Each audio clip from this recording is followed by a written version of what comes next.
president of NPC, Oho. kung ikaw ang nasa kalagayan ng taong yon, paano mo pa ako paandarin yung walang-wala ka na nga eh. Totoo nga. Sinisingil ka na 144 million, hindi mo binabayaran. Saan niya kukunin ka ako yung panggatong niya? Oho. Pinaprocess, okay lang. Sabi niya ata parang 15 days. Sa halip na 45 days, 15 days na lang. bigla. Oho. Ano ka ako? 5 days. Hindi ka ako. Pag hindi ka mukhang na naman sa 10 days ata. Kaya narinig pala nung taong Ganun po. nagano sa akin. Na-monitor siguro sa social media. Oho. napaiyak eh. Aba. Nakikiusap na makipagkita sa akin na wala po akong paraon, pasensya na kayo. Hindi nga po ako makagulapay ngayon. Oho. Magpapasalamat lamang po kami sa iyo. Hindi na ka ako kailangan. Kung narinig mo ka ako, ay talaga namang dapat nabayaran kayo. Nakita ko po yung mga dokumento eh. Oho. Malamang. Ganyan ang ginagawa natin dyan eh. Natataas ang ating economy. Sapagkat pagka nababa ang presyo ng kuryente, dadami ang magninegosyo. Yung manufacturing lang, Yun naman gusto. existing na negosyo dito, lalong makakapaggawa ng mas maraming Baka mag-expand pa produkto. sila. Tataas Yung ang serbisyo, production. lalong ano. Sa makatwid, dadami ang negosyo, tataas ang output ng negosyo, Pati trabaho. dadami ang trabaho, Oho. tataas ang income, Oho. dadami ang buwis. Budget briefing yun budget ng mga briefing pala. ahensya ng ating pamahalaan. Opo, oho. Ang dami hong nagkomento doon sa yung sa pondo ng ERC at saka ng Department of Energy. At dito ay nakikita nila na talagang pinupush niyo po. Una, maalis na yung 12% VAT at saka may patupad yung yung 200 kilowatts para doon sa mga mahihirap nating kababayan. Ginawa ko ng 200 kilowatt hours pababa. Yes po, hindi lang 2,000. Kesa Opo. 2,000 pesos kasi maaaring magbago yun kapag tumaas ang presyo ng elektrisidad eh. Yan, opo. Oho. Ibig sabihin, pag ginawa ko lang na 2,000, mamaya biglang tumaas ng konti, magiging 2,500. Hindi na Hindi na siya masasama. makasama. Oho. Hindi ba? Opo. So, ang pinakamaganda ron, sabi ko, kahit na minimum na 200 So yung kilowatt hours. konsumo na po ang batayan natin, hindi na yung presyo. Hindi na yung presyo Opo, kung hindi yung pinakakonsumo na kinakailangan ay mag-a-average ng 200 pababa. Oho. Ayun. Oho. Kilowatt hours. Oho.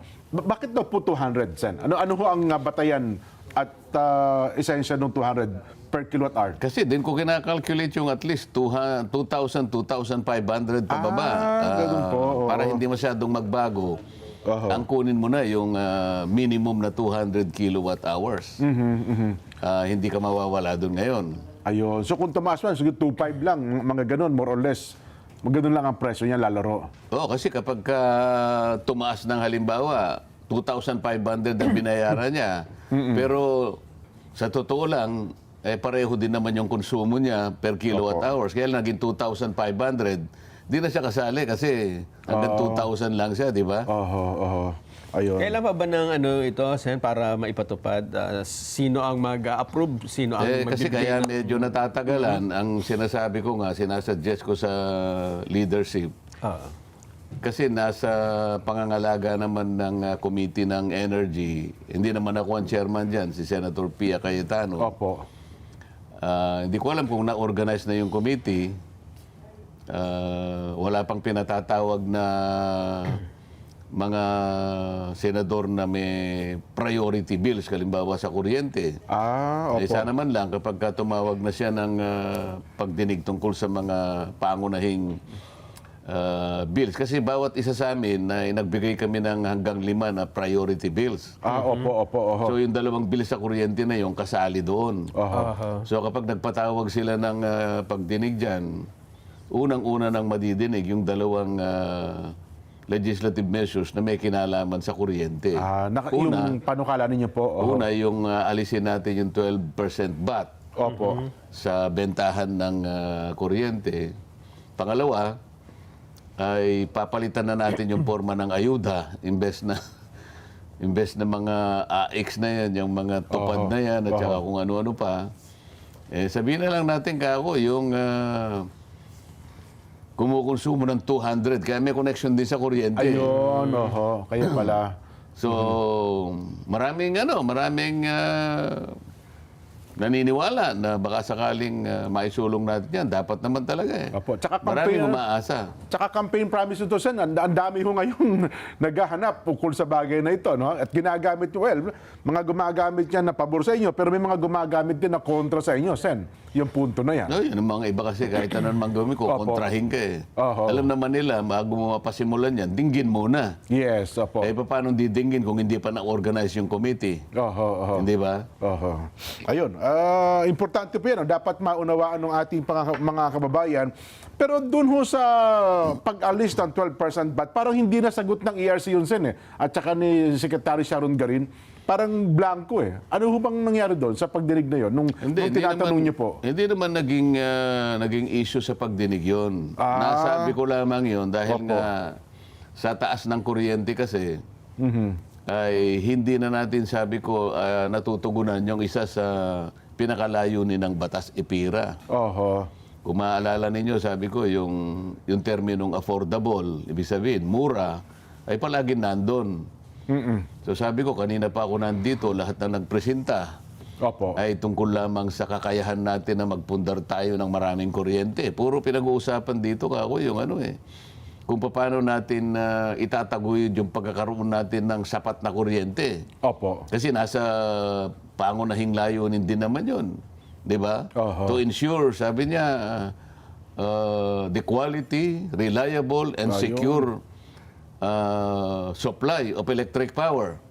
Kaya ang pinag-uusapan palagi kako yung supply na lang. Hanggang kanina, puro supply. Pero hanggang ngayon, hindi pa nyo kako may paliwanagan kung bakit isip-isipin mo naman, nung tinanong ko, magkano ba kako yung ating installed capacity? Opo.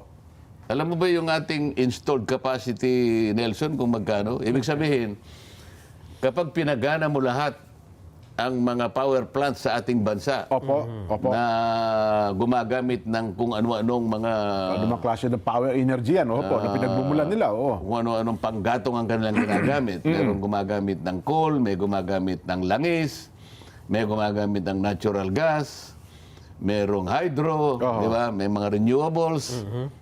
30,000 megawatts. 30,000 megawatts. Oo, ibig sabihin 30 gigawatts. Opo.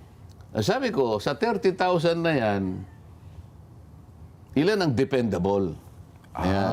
Opo. Kasi yung installed capacity, kung gagana lahat yon. Opo, kung So, gagana. kakayahan nilang magpundar ng kuryente, gumawa ng kuryente, 30,000 megawatts. Opo.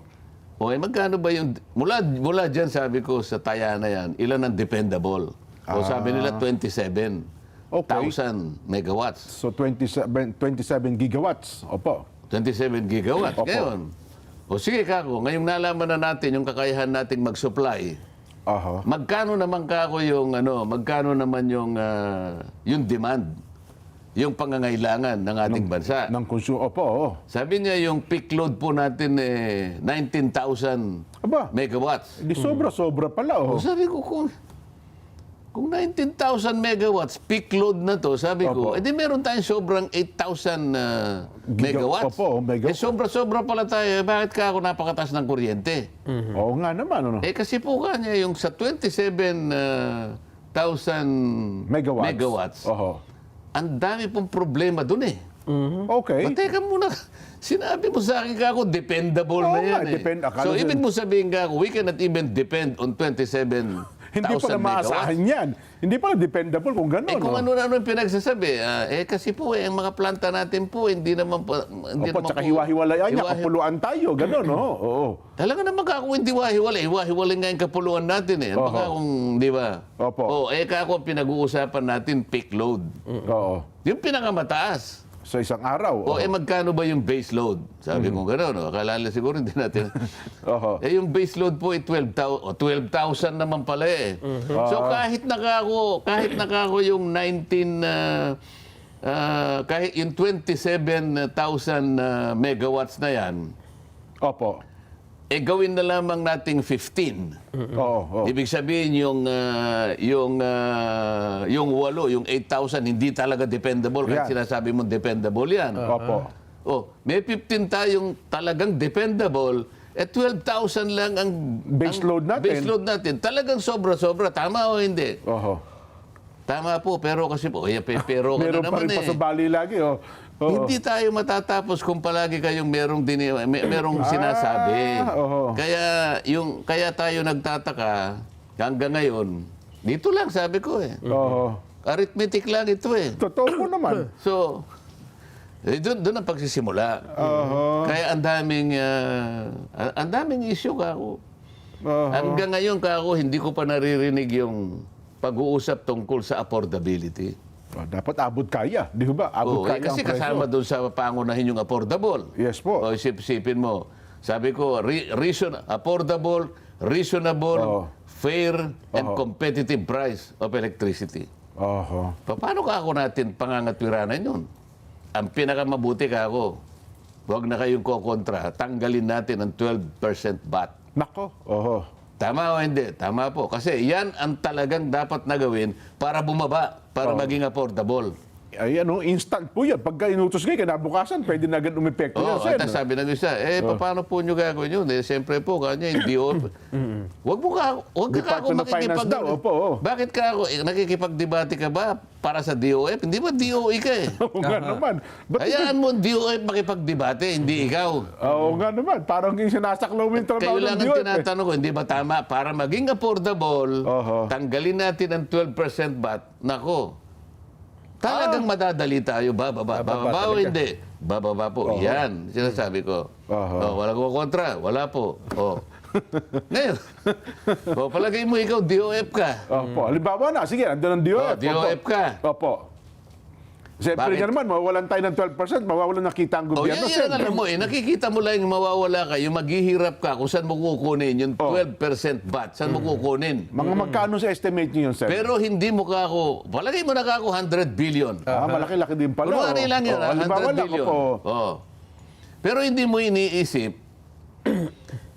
yung magiging advantage sa mga negosyo yung kapag epekto naman binabago nun. ang presyo ng kuryente. Oho. Alam mo ba kung ilang ulit natataas ang ating economy? Oho. Sapagkat pagka nababa ang presyo ng kuryente, dadami ang magninegosyo. Yung manufacturing lang, Yun makikinabang ng namang gusto. Opo. existing na negosyo dito, Oho. lalong makakapaggawa ng mas maraming Baka mag-expand pa produkto. sila. Tataas Ng ang serbisyo, production. lalong Sa makatwid, dadami ang negosyo, tataas ang output ng negosyo, Pati trabaho. dadami ang trabaho, Oho. tataas ang income, Oho. dadami ang buwis. Tama. Maraming tama. Anong malay mo, sabi ko, sa parang ito, ngayon lamang tayo talagang tataas ang GDP. Oo nga naman. Malay mo kapag ginawa natin 10% ang growth ng GDP natin. Oho. Kahit kailan hindi pa tayo umabot ng 9%. 8% hindi pa tayo umabot. Yes po. Pinakamataas panahon ni President Digong 7%. 7%. Oho. Oh. Okay, paano kung gano'n ang argumento? Naisip nyo ba? Nakwento nyo ba? Na-simulate nyo ba? Oo nga naman. Kung gano'n ang mangyayari. Kasi ang mangyayari ron, bababa ang production cost. Oho. Ba, magiging Magiging competitive tayo sa mga katabi nating bansa. Sir, di ba? yun naman ang nakalagay sa EPIRE. Oo. Hindi ba? Oh, yes po. Sabi niya, transparent and reasonable price of electricity Oh. within a regime of fair and true competition. Oho. Yun ang sinasabi. Ayun. So that our products kanya will be competitive in the world market. Yun. Opo. Nasa EPIRA. Ayun pala. Hiwalay pa ito, Sen, ha? Yung pagtanggal ng 12% VAT, hiwalay pa Hiwalay. dun sa... Hindi nga, yun nga para bumaba. Oho. Isa pa yan. Oo. Ito nga ang gagawin natin para bumaba. Kasi nga hirap na hirap silang magpababa eh. Sabi ko, gusto nyo bumaba? Tanggalin natin tanggalin natin ang system loss. Isa pa yun. Ayan, panibago Di pa po yan. bababa. Oho. Kasi tingnan mo naman, ang dami ninyong pinababayad ka ako sa tao. Meron siya ka akong binabayar universal charge. Nako. Oo. Opo, nasa metro natin yan. Oh, Nasa billing. mamaya, ERC, babalikan kita. Oho. Merong stranded cost. Iba pa po yun. Merong stranded debt. Ba? Yung stranded cost, hindi na natin binabayaran nung magkaroon ng mura kuryente ake. Yes po. Pero ilang Stranded. sentimo lang yan. Pero yung stranded debt, binabayaran pa rin natin. Utang ho natin yun. Debt. Stranded debt. Kasi ipinarada ang utang ng Napocor, kung nalalaman ninyo ngayon, dahil in-unbundle. Yes po. So, inalis ang generation, iniwalay ang transmission, iniwalay ang distribution. Lahat ng utang ng NPC para makarecover, ipinark sa PISAM. Ayun. Ang PISAM ngayon, ang magbebenta. Kaya Ng sabi mga ko, ari-arian ng Napocor. ikaw naman ka ako, PISAM. Ilang daang taon ang binigay sa'yo para ibenta mo ang mga natitirang assets ng NPC para pakinabangan. Para sana maiwasan na natin yung kababayad ng stranded cost at stranded debt. Ang buhay niya raw, parang binigyan natin ng 25 years at matatapos next year. Humihingi ka naman ng 10 taon. Nako. Oh. Bigla tuloy sumagi sa isip ko, Sen, bago nyo ituloy yan, yung mga EPIRA claimants, na ilang bilyon na ho yan, hindi pa nababayaran, di ba? Nung nakaraang linggo, parang nagmamakaawa sa inyo na matulungan nyo man lamang sila. Anong ipira claimants? Yung mga empleyadong Yung mga Napocor. empleyado po ng NPC. NPC, yun nga po. Hindi, meron rin nabayaran. Kaya lang, sa dami kasi. Hanggang ngayon nga po, nag-claim pa rin sila. Isip-isipin mo yung... ito pa, sabi Ayan, ko. opo. Tingnan mo na lang, sabi ko, sa mga tinatawag nating SPAG areas. Yung SPAG areas, ito yung Small Power Unit Groups ata eh. Ito ngayon ang pinamamahalaan na lang ng Napocor. Okay, nagkataon, nandun yung aking dating kasama sa House of Representatives, anak ni Speaker Nograles. Si Coco, ano? Nung nag-present siya, talagang napagandang presentation. Babalikan kita kako, medyo namutla. Tingnan mo na lang yung SPAG areas. Kayong namamahala dyan. Ang SPAG areas ay katulad dyan ng Mindoro. Nakita mo ang Mindoro, talagang mga isla, palagi opo. ano yan. SPAG area yan eh. Ang Palawan, Masbate, Catanduanes, Siquijor, etc. Sila ay nagre-rely lamang doon sa perang bigay ng NPC na pambayad. Kunwari, kamukha sa Mindoro, ang mga power producers dyan, ang kanilang panggatong ay langis. Okay? So, nung giniyera ng Russia ang Ukraine, tumaas ang Taas din po ang presyo ng kanilang bayarin doon. So, tataas ngayon yung langis, nahihirapan ngayon ang NPC na bayaran yung power producer. So ngayon napipilitan ngayon yung power producer na ibaba niya yung kanyang capacity. So, halimbawa yung sa Mindoro Occidental. Yan, isa pa po yan. Isip-isipin mo, labing isang munisipyo lang ata. Ang ginawa niya, tigda 2 oras. Kasi from 15 megawatts, ginawa na lang yata ang 7. So sabi ko kay Coco Nograles, Mr. President of NPC, sumulat sabi kako yung isang yung isang may-ari ng power plant doon eh. Sinisingil ka kako ng 140 million. Umabot na yata ng 144 million. Kasama tubo. At binigyan ka na ng directive ng ERC na bayaran mo. Mo na siya. Hanggang ngayon hindi mo binabayar. Isip-isipin mo ako yung PC nila, hindi naman ganun kahaba. Maliit nga. Kapag hindi mo binayaran kaagad yun, magkakaroon ng problema sa paggawa niya ng kuryente. Kaya nga nagkaka-brownout sila. Ang nagsasuffer dito ay yung mamamayan ng Mindoro. Ba't hindi mo bayaran? Sabi niya, sir, pinaprocess na po. Ilang araw ba yung processing?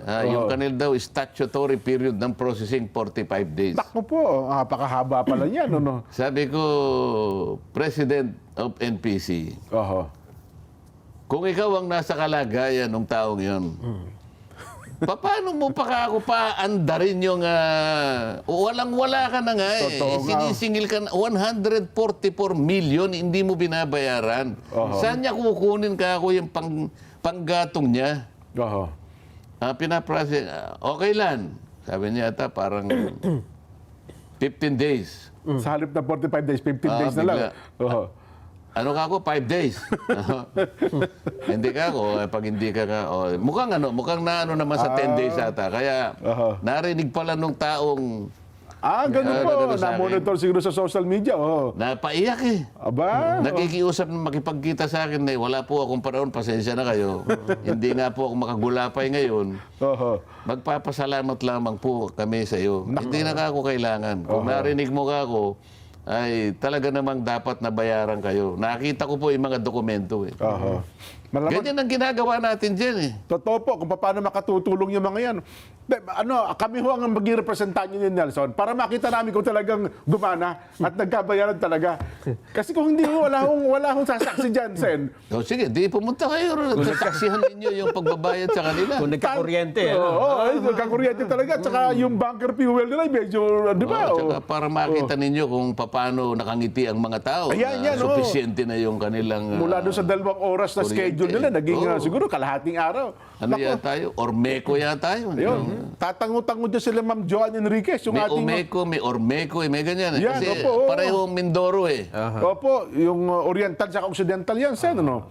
Malamang ganyan din ang problema ng Marinduque. Di ba? May maliit na isla din yan eh. Mga ganyan ang problema nila dahil nga hindi sila ma-supply dahil wala nga transmission. Eh. Diba? Mabigat din naman yung paglalatag ng Off-grid transmission ata sila line. dyan. Oo. O kaya nga pinipilit. Kaya nga kako, ang palaging discussion ko kung paano natin may bababa. Hanggang sa nga dumating kami sa 12%. Yun. Hirap na hirap nga yung debate, yung discussion eh. Totoo po, oo. Paano kako yung system loss? O yan. Alam mo ba kako yung URR? Nandyan ka. O ayan ang NEA. Opo. National Electrification Administration. Opo. Uniform reporting blah blah blah. Ganito yan eh. Yung electric company, yung electric cooperative, kunyari ikaw Presidente Nelson. Papatakbo ng Ikaw nagpapatakbo, di ba? distribution.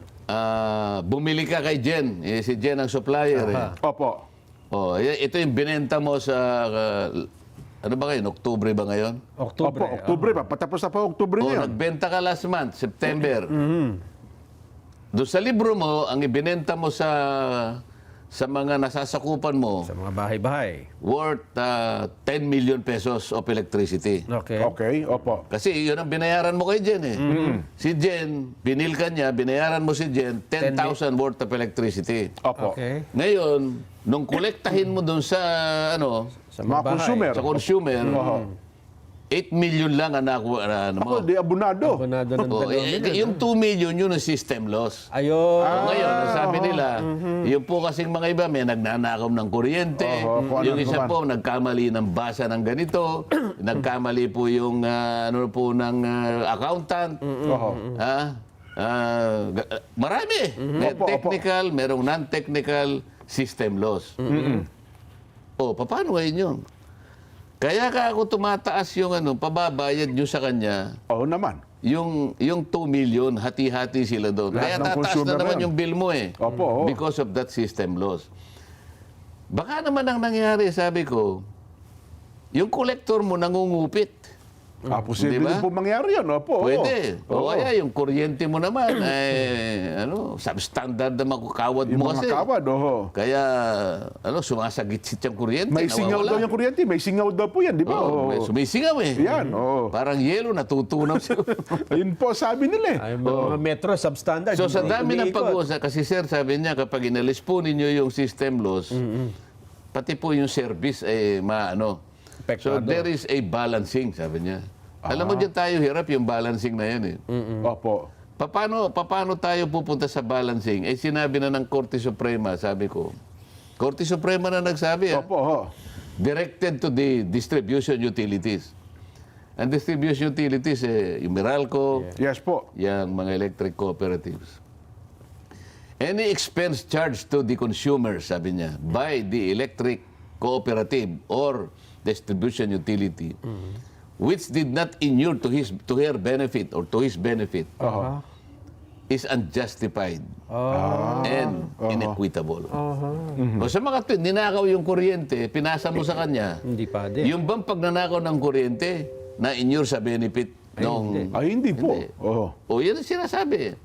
So hindi siguro balancing, dapat i-rationalize mo. O ngayon, dahil hirap na hirap kayo, kung paano natin ibababa, meron akong solusyon, sabi ko. Kaya ako naipasok yun. Yun Meron akong panukalang batas. Opo. Para wag na tayong magtalo-talo ngayon. Yung 12% na ba, papababa. Oho. tanggalin na lang natin. So, napaganon sila, no? Oh. Pwede po ba yun? Ba't hindi pwede? Bakit? Yung ipira ba nakalagay yung bat?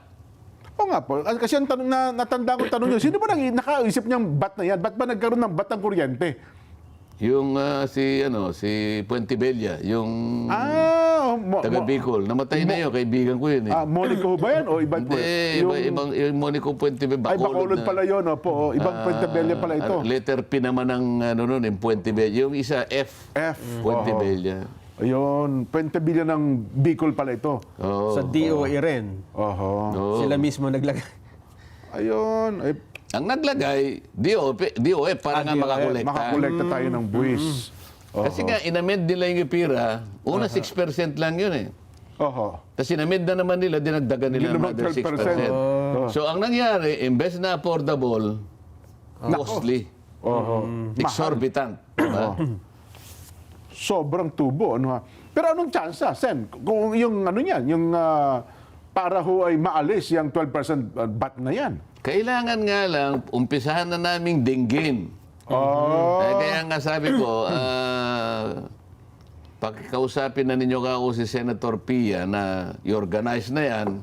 Opo. At kung halimbawa hindi naman niya matutukan, pinapayagan naman sa procedure ng Senate, mag-create na lang ng subcommittee, ako na lang ang didinig sa sarili kong panukalang batas. Yun, tama. So oo. ipatatawag ko lahat kung sino yung kokontra. Ayan. Yung mga hindi kumokontra, hindi ko na patatawag eh. Kung siyempre, sino man ang gustong kumontra sa panukalang batas na ito, inaanyayahan ko lahat. Healthy discussion. Di ba? Magtagisan ng kaalaman. Siyempre, lahat ng pupunta ron, siguradong DOF. Siyempre, Department of Finance. Oo. Kasi malaki-laki talaga yung mawawala sa kanila. Pagkatapos ngayon, kailangan doon sa baba. Ganito kasi bicameral tayo eh. Kaya sabi ko kay Paolo, bunahin nyo na dyan. Sana madinig nyo na dyan. Opo. At sabay dinidinig na sa Senado. Pagkatapos kung may conflicting tayong dyan, wala naman siguro dahil pareho lang naman ang pinail natin. Yes po. O, edi para mapirmahan ka agad ng presidente. Pag napirma ng presidente, magiging batas ka agad. Ayun. Aalisin na yung VAT sa lalong madaling panahon. Apakabilis yan, Sen. At saka malamang, yung mga nag-aalis ang pabrika nila sa Pilipinas, ang lalaki niyan na ang pangunahing dahilan, mahal ang kuryente sa Pilipinas, Sen. Di ba? Nag-aalisan sila dahil nga napakataas ng kuryente. Yun, O, di ngayon ang mangyayari, babalik sila. Yun namang nandito, na hirap, matutuwa Ayan, ngayon. opo. So mapag-iigi nila ngayon ang operasyon nila. Ayan. Lalo ngayon madadagdagan. Kukuha siya na ngayon ng maraming mga trabahador. Opo. Yung iba namang domestic na mga ngalakal natin, maski sila, may engganyo rin magtatayo ng sarilang negosyo. Mas dadami nga production nila. Yung MSMEs, lalong lalaki yan. Opo. Baka magresulta pa po ng pagbaba ng bilihin niyan, Sen. Di ba? Kasi kung bumaba ang Magre-resulta sa ganon dahil nga dadami kasi ang produkto eh. Dadami ang serbisyo, gagana ang competition. Opo. Ang importante, marami ngayon ang nakikinabang. Binaba mo lang ang kuryente, nakinabang ang buong negosyo. Bakit hindi yun ang tingnan nila? Tinitingnan mo kagad yung nawalan ka kagad ng kapagkolekta mo eh. Maging imaginative ka. Pero bakit tanong nila, ano kaya ang chance niyan, Sen? Baka naman parang sugal yan na nag-aalat tsamba tayo kung ganun nga magiging resulta nito kung bababata. Kung maaalis yung 12% value added tax. Sagutin mo nga sa Nelson. Hirap na ako nagpapaliwanag dito. Hindi pa niya... Hindi, sinagot nag-usap na kasi kayo ni Finance Secretary Ralph Recto sa isang meeting. yung isa naman yun. Sa Senado rin eh. Yung isa, hindi siya kumontra ron, dadagdagan ko pa yan, sabi niya. Ibang Naalala mo punto ito naman na yun. sinasabi ko, tanggalin natin ang ayuda. Ayun, yun nga. Huwag kayo nakukompuse, dalawa yan. Konektado lang sa kuryente dahil yung isa, inindex ko sa kuryente. Pero yung isa, direktang pinabababa ko, aalisin ko yung 12% VAT. Kasi doon sa mga ayuda, 198 million ho yun. Yes. At dito naman sa yung 200 per kilowatt hour, sa tansya nyo nga, mga 100 billion lang ito, Sen. Talagay mo. Oh, more or less. Oh, well, mga ganun, no. Sabihin, mas makakatipid pa tayo. Sa halip na ayuda, direkta pa sa taong bayan na makikinabang. Ayun. Hindi lamang sa makakatipid ka. Oho.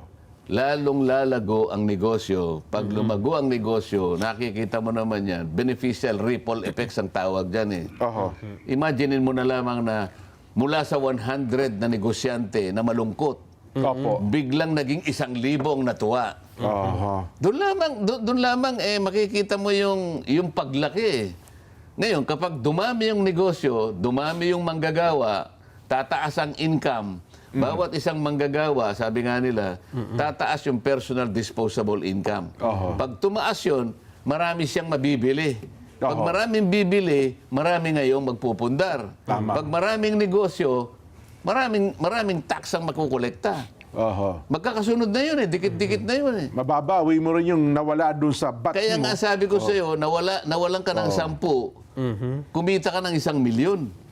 Oo nga. Yun ang gusto kong mapansin sana. Baka triple pa nga naman. Tama kayo, Sen. Oh, ano? sabi ko nga, anong malay niyo sa unang pagkakataon, ang bansa natin ay bigla na lang nag-grow ng 10% ang GDP. Oho. Hindi pa natin nagagawa yan. Tignan natin, Sen, ano, ha? Naku, magandang abangan yan. At mukhang ang taong bayan ho ay nakabantay rin dyan. Kasi marami talaga sumasakit ang ulo buwan-buwan. Kung ang pag-uusapan ho yan yung issue ng Judith. Yung Judith na kuryente. Ng kuryente. Judith na naman. Sabi nila, Judith. Judith. Si Judith na naman anya, ba't sakit sa ulo? Magkapatid yan, Sen. Si Bill, tsaka si Judith. Ganun ba? Judith na ng Bill.